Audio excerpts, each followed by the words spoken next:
Hi everyone. तो यार ये वीडियो उन बच्चों के लिए है, बहुत क्विक वीडियो होने वाला है जो जेईई 2022 का फर्स्ट अटेम्प्ट देने वाले, ठीक है। इस पूरे वीडियो में अगले 60 दिन में, क्योंकि मैं अज्यूम कर रहा हूं कि फरवरी के टाइम पर कुछ एग्जाम होना चाहिए, इसलिए आपको 60 डे स्ट्रैटेजी दे रहा हूं। पूरी स्ट्रैटेजी को 5 सिंपल पॉइंट्स में ब्रेक करने वाला हूं। कितने पॉइंट्स में ब्रेक करने वाला हूं? 5 पॉइंट्स में ब्रेक करने वाला हूं कि आपको अगले 60 दिन में केमिस्ट्री कैसे करनी है, क्या करना है, syllabus, revision, main points, blocks की strategy, organic chemistry, physical chemistry, सारी चीजें, टेस्ट, नंबर ऑफ क्वेश्चंस के बारे में आज हम बात करने वाले हैं। ठीक है, क्लियर है? बहुत शॉर्ट वीडियो रखूंगा, टाइम नहीं है। सबसे ज्यादा यूज आप इस वीडियो का तभी उठा सकते हैं जब आप साथ में नोट्स बना रहे होंगे, पेन चला रहे होंगे, बैठ के आराम से तसल्ली से मूवी की तरह देखोगे, बात ऊपर से निकल जाएगी, ये 10 मिनट भी वेस्ट हो जाएंगे। तो आप शुरू करते हैं। सबसे इंपॉर्टेंट पॉइंट, ये सारे पॉइंट से भी सबसे ज्यादा इंपॉर्टेंट पॉइंट है, इसलिए इसको शुरू में बोल देता हूं। Your chances of getting a good rank and a good college, आपकी चांसेस एक अच्छी रैंक, अच्छी कॉलेज लाने की जेईई 2022 के थ्रू सबसे ज्यादा अगर किसी चीज पे डिपेंड करती है तो वो डिपेंड करती है कि आप नंबर ऑफ आवर्स कितने पढ़ रहे हो। आपको भी अगर यहां जाना है, आपको भी अगर अपनी ड्रीम कॉलेज में जाना है, तो हमारी तरह जितना हमने घिसा था उतना तो मिनिमम घिसना पड़ेगा। रोज के 10 घंटे पढ़ने पड़ेंगे। ईसरल के अंदर मैं जानता हूं हजारों ऐसे बच्चे हैं जो डेली 10 घंटे पढ़ रहे हैं, ठीक है, जो सुपर मेंटरशिप में है 12-12, 13-13, 14 घंटे पढ़ रहे हैं। ईएलसी के बच्चे 15-15 घंटे पढ़ रहे हैं। इसके अलावा भी देश भर में बहुत सारे ऐसे बच्चे जो अपना बेस्ट दे रहे हैं। सारी स्ट्रैटेजी, सारे पॉइंट्स सिर्फ तभी काम करेंगे जब आप मिनिमम डेली के 10 घंटे तो पढ़ोगे। एवरीथिंग जो मैं बताने वाला हूं हैज एन अजम्पशन, मैंने अज्यूम किया है कि हां आप 10 घंटे पढ़ रहे हो। उसके लिए सबसे पहले आपको एक चीज छोड़नी पड़ेगी। सर वो क्या है? गर्लफ्रेंड क्या?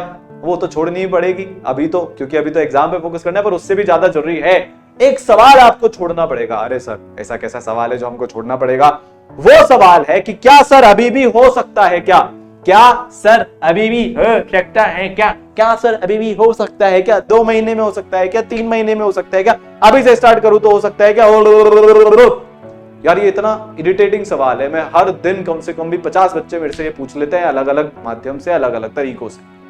मतलब यार अगर आपको इतना सा बिलीव ही नहीं है कि हो सकता है कि नहीं हो सकता, तो प्रिपरेशन छोड़ दो, आराम से चिल करो दोस्तों की तरह जो आगे जाकर लाइफ भर स्ट्रगल करेंगे।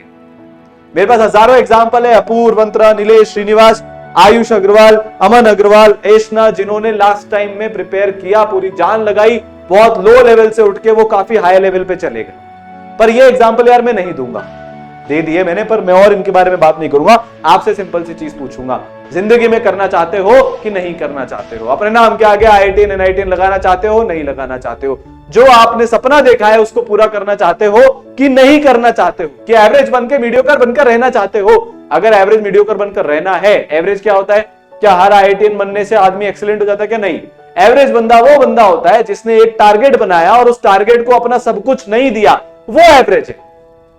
मान लो अगर मेरा IITN बनना, NITN बनना टारगेट नहीं है और फिर मैं इस एग्जाम के लिए मेहनत नहीं करता हूं, तो ठीक है, वेल एंड गुड, सबकी अपनी लाइफ में अपनी चॉइस है। बट अगर आपने एक बार टारगेट बना लिया है, और क्योंकि आप ये वीडियो सुन रहे हो, आप इसमें इंटरेस्टेड हो, तो अगर आपने ये टारगेट बना लिया है, तो अब अगर आप अपना 100% नहीं देते, अपना बेस्ट नहीं देते, तो आप मीडियोकर हो।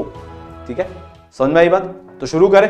तो सबसे पहले इंपॉर्टेंट ये सवाल पूछना बंद कर दो, अपने दिमाग में ठान लो कि यार जैसे भी होगा, चाहे 15 घंटे डेली पढ़ लूंगा अब से लेकर एग्जाम तक, पर एग्जाम में जाकर रिग्रेट नहीं होगा कि यार पूरी मेहनत नहीं करी। ठीक है, तो चलो चालू करते हैं। सबसे पहला पॉइंट, अभी जो पूरा फोकस हमको करना है, जब तक जेईई मेंस की डेट्स डिक्लेयर नहीं हो जाती, सिर्फ एक चीज पे फोकस करना है पापा, वो क्या है? कोर्स खत्म करने पर। अभी बच्चे मेरे से पूछ रहे हैं कि सर हम रिवीजन कैसे करें, सर हम टेस्ट कितने दें? ये सब अभी इंपॉर्टेंट नहीं है। टेस्ट देना इंपॉर्टेंट है, तो आप हर चैप्टर खत्म करने के बाद उसका टॉपिक वाइज टेस्ट दो, पर बहुत ज्यादा इन सारी चीजों के पीछे नहीं भागना। अभी हमको थ्योरी खत्म करनी है, उसके रेलेवेंट सवाल करने हैं, चैप्टर खत्म होने के बाद टेस्ट देना है। रिवीजन को हम बाद में देखेंगे, अभी भी हम थोड़ा थोड़ा रिवीजन करेंगे, उसके बारे में मैं थोड़ी देर में बताता हूं। पर अभी सबसे इंपॉर्टेंट है सिलेबस खत्म करना। जेईई मेंस में एनसीईआरटी से या उसके थोड़े ऊपर लेवल से पूरे सिलेबस में उठ के कहीं से भी क्वेश्चन आ जाते हैं, क्योंकि नंबर ऑफ शिफ्ट बहुत ज्यादा हो गई है। तो जितना ज्यादा आपका कवरेज होगा सिलेबस का, आपके चांसेस उतने ही ज्यादा होंगे 99.5 परसेंटाइल प्लस स्कोर करने के। बड़ी सिंपल सी बात है ये। देखो बहुत ज्यादा इन डेप्थ सवाल नहीं आने वाले, है ना? बहुत ज्यादा कोई डिटेल में नहीं पूछने वाला। मॉडरेट से इजी लेवल के क्वेश्चंस आते हैं, उनको क्रैक करना है और वो तब जाके सॉल्व होंगे हमारे जब हमारा सिलेबस एक लेवल तक खत्म हो चुका होगा। ठीक है, अब इसमें 2-3 कैटेगरी के बच्चे हैं, वो वाली कैटेगरी नहीं, टाइप ऑफ प्रिपरेशन के हिसाब से कैटेगरी की मैं बात कर रहा हूं। ठीक है, जिनका सिलेबस ठीक चल रहा है, जो 2 महीने में सिलेबस खत्म कर लेंगे। ठीक है भैया, बहुत सही चलते जा रहे हो, जल्दी जल्दी हो सके उतना जल्दी खत्म करो। जो अभी 30-40% सिलेबस पे ही बैठे हैं, आप थोड़ी सी क्वेश्चन प्रैक्टिस कम कर दो। ठीक है, आप सिर्फ जेई मेंस रेलेवेंट क्वेश्चन ही करो। बहुत सारे बच्चों का सवाल है, सर हम अभी एडवांस का क्या करें, अभी हम एडवांस की तैयारी छोड़ दें क्या? हाँ, अभी के लिए एडवांस की तैयारी छोड़ दो, बहुत ज्यादा एडवांस स्पेसिफिक सवाल मत करो, बहुत ज्यादा एडवांस स्पेसिफिक टेस्ट मत दो, सारा फोकस जेई मेंस पे कर लो, चाहे आपकी पिछली बार 99.5% आई क्यों नहीं आई हो और आप ड्रॉप ही क्यों ना ले रहे हो। उन बच्चों को भी मैं ये एडवाइस करूंगा कि जेई मेंस की अभी प्रिपरेशन करो, सिलेबस खत्म करो, theory, JEE Main relevant question, JEE Main relevant test और जेई मेंस के पीवाईक्यूज, ये सीक्वेंस में जितने ज्यादा चैप्टर्स कवर कर सकते हो कवर कर लेना। एडवांस की प्रिपरेशन हम जेई मेंस फर्स्ट अटेम्प्ट के बाद कर लेंगे, हमको सफिशिएंट टाइम मिलेगा क्योंकि हमारा सिलेबस खत्म हो चुका होगा, एक रिवीजन हो चुका होगा, अब हम रेडी हैं, हमारा पीस ऑफ माइंड है क्योंकि हमारे जेई मेंस फर्स्ट में परसेंटाइल अच्छी आ चुकी है। क्लियर है? तो अभी पूरा फोकस किस पे? सिलेबस खत्म होने पर पूरा फोकस हमको लगाना है, सारी एनर्जी सिलेबस खत्म होने पर लगानी है। आपको कोई चैप्टर पे आप आ गए, रोटेशन में आपको दिख रहे हैं 22 लेक्चर है भाई साहब, 15 घंटे का चैप्टर है, हमारे तो पसीने आ गए, हमारे तो पैरों तले जमीन खिसक गई क्योंकि इतना बड़ा चैप्टर है। अरे तो उस चैप्टर में से सवाल भी ज्यादा आएंगे, 4 घंटे के एक चैप्टर में से 1 सवाल आएगा, 15 घंटे के चैप्टर में से 2-3 सवाल आएंगे, तो फर्क नहीं पड़ता, चैप्टर की ड्यूरेशन देखकर रटना नहीं है, जो सीक्वेंस है, जो आपका शेड्यूल है, उस हिसाब से आप चलते जाओ। क्लियर है? आयनिक देख के भागना मत, बॉन्डिंग देख के भागना मत। तो केमिस्ट्री के अंदर आपको सिलेबस खत्म करने पे जोर लगाना, ये तो जनरल टिप है। ठीक है, अगला, अब ये केमिस्ट्री स्पेसिफिक टिप हो गई। पहले ही हमने केमिस्ट्री को फिजिकल, ऑर्गेनिक, इनऑर्गेनिक में ब्रेक कर रखा है। अब मैं कौन सी चीज पहले पढ़ूं, कौन सी चीज बाद में पढ़ूं? मेरे हिसाब से सबसे पहले हमको फिजिकल का सिलेबस खत्म कर लेना चाहिए है। ठीक है भाई, इनऑर्गेनिक में पीरियोडिक टेबल और केमिकल बॉन्डिंग पढ़ना नेसेसरी है, उसके अलावा कुछ भी नहीं होता। तो atomic structure, periodic table, chemical bonding, इसके बाद आप पूरी फिजिकल उठा सकते हो। क्यों? क्योंकि उसमें कुछ ज्यादा याद करने का नहीं होता, वो फिजिक्स के जैसी होती है, मैथमेटिकल होती है, तो उसका रिटेंशन करने में हमको दिक्कत नहीं आती। इसके बाद आप ऑर्गेनिक उठा लो। ठीक है, ऑर्गेनिक केमिस्ट्री को आप जब भी पढ़ो, एक लगातार सीक्वेंस में पढ़ना, ऐसा मत करना 2 चैप्टर पढ़ लिए फिर छोड़ दी, फिर 2 चैप्टर पढ़ लिए छोड़ दी, नहीं। ऑर्गेनिक केमिस्ट्री को पढ़ने का ये बेस्ट तरीका होता है कि आप पहले आईयूपीएससी पढ़ लो, फिर जीओसी पढ़ लो, फिर आइसोमेरिज्म पढ़ लो, फिर हाइड्रोकार्बन पढ़ लो, फिर ऑप्टिकल आइसोमेरिज्म, फिर haloalkane, haloarene, alcohol, ether, carbonyl compounds, oxidation, reduction, carboxylic acid and amines, फिर ब्रेक लगा दो। हम polymer chemistry in everyday life और बायोमोलिक्यूल्स ये लास्ट में करेंगे, एनवायरमेंटल केमिस्ट्री हम लास्ट में करेंगे, अभी हम नहीं कर रहे। तो ये ऑर्गेनिक केमिस्ट्री भी मैंने 2 पार्ट्स में बांट ली। ठीक है, फिर आप इसके बाद करो कोऑर्डिनेशन, कंपाउंड्स और मेटलर्जी। ये हमने इनऑर्गेनिक केमिस्ट्री को भी 2 पार्ट में बांट लिया। कौन कौन से part? Periodic bonding, coordination, metallurgy, और उसके बाद ब्लॉक्स, और फाइनली एडवांस के लिए सॉल्ट एनालिसिस भी ब्लॉक्स के अलावा, और एक हाइड्रोजन नाम का चैप्टर भी है। क्लियर है?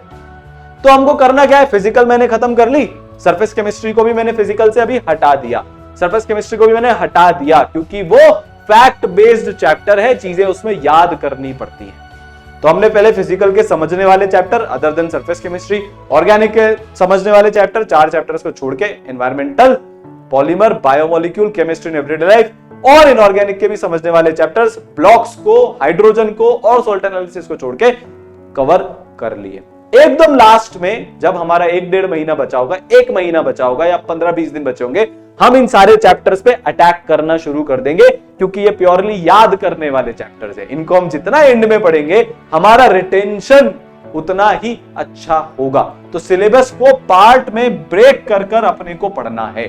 अब तीसरा पॉइंट, ज्यादा पंचायती पे ध्यान नहीं देना, फोकस करना है। अभी आप लोग क्या करोगे? आप लोग बहुत सारे काम करोगे, हर जने से जाके पूछोगे एक्सपेक्टेड डेट बता दे, हर जने से पूछोगे अबे तू ये बुक कर रहा है क्या, वो बुक कर रहा है क्या, और तू तो इतना भी कर रहा है, वो भी कर रहा है। नहीं, केमिस्ट्री में सबसे इंपॉर्टेंट जेईई मेंस के हिसाब से है सिलेबस खत्म करना। फर्स्ट पॉइंट को ही रिटरेट करो, अपने पथ से भटकना मत, सारा फोकस सिलेबस खत्म करने पे रखना, कोई पंचायती में नहीं पढ़ना। एक्सपेक्टेड डेट, कितने अटेम्प्ट होंगे, क्या होगा, सवाल कितने आएंगे, जिस दिन रिलीज होगा उसी दिन सबको पता चलेगा। बहती गंगा में हाथ नहीं धोना हमको। हर एक सेकंड जो आप नहीं पढ़ते, बाजू वाला पढ़ के आपसे आगे निकल जाता है। ठीक है, अब मेन चीज, एनसीईआरटी बोले तो भगवान। सर कैसे करना है? हर चैप्टर जब आप खत्म कर दो, क्या बोल रहा हूं मैं, हर चैप्टर जब आप खत्म कर दो तो उसके बाद एनसीईआरटी की यार रीडिंग कर लेना। जैसे मैंने मान लो फॉर एग्जांपल पीरियोडिक टेबल पढ़ा, पूरा चैप्टर पढ़ लिया, सवाल कर लिए, टेस्ट देने से पहले मैं एक बार पीरियोडिक की एनसीईआरटी पढ़ लूंगा, मार्किंग कर लूंगा उसमें अच्छे से, जो जो इंपॉर्टेंट लग रहा है उसको मार्क करता जाऊंगा, तो मेरी एनसीईआरटी रीड हो गई। एनसीईआरटी से as it is line by line उठ के क्वेश्चन आ जाते हैं, तो एनसीईआरटी बहुत इंपॉर्टेंट है। हर चैप्टर के क्या करने के बाद लेक्चर्स और क्वेश्चंस करने के बाद एनसीईआरटी पढ़ लेना, एनसीईआरटी पढ़ने के बाद पीवाईक्यूज कर लेना, पीवाईक्यूज करने के बाद टॉपिक वाइज उसका टेस्ट दे देना। क्लियर है? ये सीक्वेंस में हमको पढ़ना है, पर एनसीईआरटी हमको पढ़नी ही पढ़नी है केमिस्ट्री के अंदर। केमिस्ट्री में एनसीईआरटी बहुत बहुत बहुत बहुत बहुत बहुत ही ज्यादा मेन है।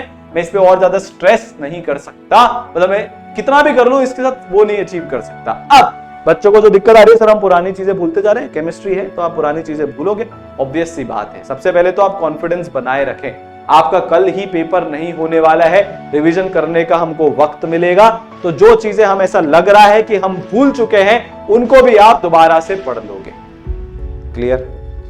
पर अभी हम क्या कर सकते हैं, आप ईसरल की ऐप इंस्टॉल करके उसमें जो माइंड मैप्स हैं उनको प्रिंट करा लो, नियम बना लो हर दिन, क्या बोल रहा हूं मैं, नियम बना लो हर दिन मैं 2 चैप्टर के माइंड मैप्स लंच करते टाइम, डिनर करते टाइम, या जब मैं टाइम पास कर रहा हूं उस टाइम पर माइंड मैप्स को पढ़ लूंगा। मेजर फॉर्मूला, मेजर की पॉइंट, सारी इंपॉर्टेंट चीजें उस चैप्टर की मेरी रिवाइज होगी। तो टोटल मिला के 36-38 चैप्टर हैं, 20 दिन के अंदर मैं एक बार रिवाइज कर लूंगा, अगले 20 दिन में 2 बार। फाइनल जब हम रिवीजन करेंगे उसकी अलग से स्ट्रैटेजी लेके आऊंगा, बट अभी रिवीजन का बेस्ट सोर्स है माइंड मैप्स। माइंड मैप्स है तो लाइफ झिंगालाला। ठीक है, माइंड मैप्स पढ़ डाला तो लाइफ झिंगालाला। पूरे पूरे नोट्स मत रिवाइज करने बैठ जाना, बड़े बड़े रिवीजन लेक्चर मत देखने बैठ जाना, माइंड मैप से रिवाइज करो। क्यों? क्योंकि अभी सिलेबस जरूरी है, सिलेबस खत्म करना हमारी अभी टॉप मोस्ट प्रायोरिटी है। ठीक है, ये करते का आर कहीं चला गया, रिवीजन काटे रहिए, काटे रही नहीं, करते रहिए है। ठीक है, तो एंड में सिर्फ यही बोलना चाहूंगा, the courage to follow your heart and dreams is the greatest courage of all. बहुत लोग आएंगे जो आपसे बोलेंगे इस बार तेरा तो कुछ हुआ नहीं, अब तेरा क्या होगा, ये ड्रॉपर्स के लिए है। 12वीं कक्षा के बच्चे से बोला जाएगा कंपटीशन बहुत है, टाइम बहुत कम बचा है, तेरी कोई प्रिपरेशन नहीं हुई, ये नहीं हुआ, वो नहीं हुआ। इन सब से कान बंद कर लेने हैं अपने।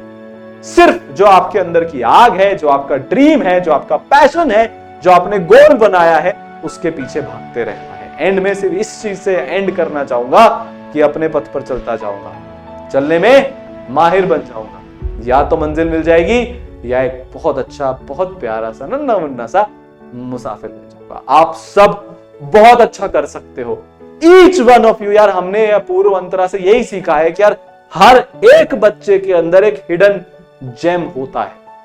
मैं अपने इनके सर के, सारांश सर के इतने सालों के एक्सपीरियंस से बता रहा हूं, खुद इस एग्जाम को क्रैक करने के बाद, हजारों बच्चे जो पढ़ाए हैं उनके एग्जाम क्रैक करने के बाद बता रहा हूं यार सब कुछ पॉसिबल है। एक जिद्दी दिमाग के लिए, एक जिद्दी दिल के लिए सब कुछ पॉसिबल है, जो रोज 12-15 घंटे रगड़ने की, जलने की काबिलियत रखता है, फिर वो सूरज की तरह एंड में चमकता है। ठीक है, तो पढ़ते रहिए, मन खुश रखिए, डिस्ट्रैक्ट मत हो, डिमोटिवेट मत हो। आप सब कुछ कर सकते हो जो आपने ठान लिया है। All the best.